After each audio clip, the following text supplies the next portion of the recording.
Hello, everyone. Welcome back to Global Politics Desk. Today, we're diving deep into the latest political developments in Gaza, including the recent ceasefire, hostage negotiations, humanitarian crisis, and what the future holds for its people. Over the last few weeks, the world has been closely watching Gaza. The conflict has drawn international attention, with the US, UN, and regional powers all involved in attempting to stabilize the region. By the end of this video, you'll understand not just the news headlines, but the political strategies behind them, and what challenges remain for lasting peace. This week, Israel and Hamas agreed to a first-phase ceasefire, based on a plan proposed by former U.S. President Donald Trump. Key elements of the deal: release of 20 Israeli hostages held in Gaza. In return, thousands of Palestinian prisoners would be freed. Partial withdrawal of Israeli troops from selected areas of Gaza. While this may seem like progress, experts warn that a ceasefire does not automatically lead to peace. Both sides are leveraging this temporary calm for political gain, Hamas to secure survival, Israel to ease international criticism, and the U.S. to position itself as a mediator. The human cost of the Gaza conflict has been staggering. According to Reuters, over 67,000 Palestinians have died, most of them civilians, with tens of thousands injured. Infrastructure collapse. Hospitals are overwhelmed. Electricity and water systems barely function. Medical supplies are critically low. Nasser Hospital in Khan Yunis has become a symbol of this crisis. Doctors there are treating patients without electricity, clean water, or basic medicine, often risking their own lives in the process. Aid organizations warn that even with the ceasefire, delivering humanitarian assistance is extremely difficult. Israel controls much of the border crossings, and restrictions on aid continue. To understand today's crisis, it's important to look at Gaza's recent history. 2007, Hamas took control of Gaza after winning parliamentary elections, while the Palestinian Authority continued governing the West Bank. Since then, Gaza has been under blockade by Israel and Egypt, citing security concerns. Multiple conflicts over the past decade have devastated Gaza's economy and infrastructure. This historical tension explains why both local governance and international diplomacy are so complicated today.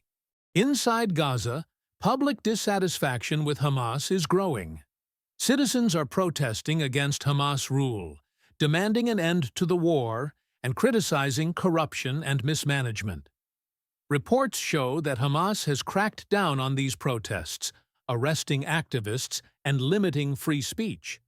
These protests reveal that political legitimacy in Gaza is fragile, and any post-war plan must account for the voices of ordinary Palestinians. Leaked proposals suggest international involvement in Gaza's reconstruction. One U.S. plan includes a 10-year trusteeship, with potential redevelopment projects turning parts of Gaza into a high-tech Mediterranean zone. Critics argue this could result in forced displacement, violating international law. Egypt is hosting the Sharm el-Sheikh summit, attempting to create a roadmap for governance, reconstruction, and security. Even with international support, questions remain. Who will actually govern Gaza? How can reconstruction be fair and inclusive? Even after the ceasefire, risks remain high. Full humanitarian access is not guaranteed. Israel continues to monitor aid distribution, shutting down some channels. Security threats persist, including potential armed clashes or retaliatory attacks. Political analysts highlight that the long-term stability of Gaza depends on whether Hamas disarms or transitions to a new political role, how the international community supports reconstruction, whether Palestinians feel represented and empowered in governance decisions. Even though the recent ceasefire offers a temporary pause in hostilities, the coming weeks are absolutely critical for Gaza's future. Several key developments will determine whether peace can hold or if tensions escalate again. 1. Hostage release. The most immediate test is the release of Israeli hostages held by Hamas. Analysts emphasize that this is not just a humanitarian issue. It's a test of trust between Israel and Hamas. How smoothly the exchange occurs will influence whether both sides are willing to negotiate further and respect future agreements. 2. Sharm el-Sheikh Summit Egypt is hosting a major peace summit, bringing together regional leaders, international diplomats, and Palestinian representatives. The summit aims to finalize a long-term plan for Gaza's governance, security, and reconstruction. Key questions: will Hamas participate fully, or will a transitional technocratic administration take over? How will reconstruction funds be distributed? What security arrangements will ensure both protection for civilians and respect for Israel's borders? 3. Humanitarian access and reconstruction aid organizations warn that even under ceasefire, logistical and political hurdles could prevent relief from reaching civilians. Israel controls many border crossings, and some aid shipments may be delayed or blocked for security reasons. The international community will monitor whether Gaza's hospitals, schools, and water systems can be restored effectively. 4. Internal Gazan politics. Anti-Hamas protests indicate that Gazans want accountability and better governance. The coming weeks could see either political reform or more repression, depending on Hamas's response. 5. Regional and international reactions. The U.S., UN, Egypt, and other regional powers will heavily influence whether ceasefire terms are enforced. Observers will watch closely for pressure for Hamas disarmament, international monitoring of reconstruction funds, diplomatic negotiations between Israel, Hamas, and the Palestinian Authority. 6. Security concerns.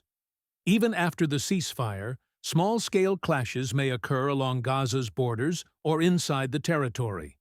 Militants or extremist factions could attempt attacks, which could jeopardize the fragile peace.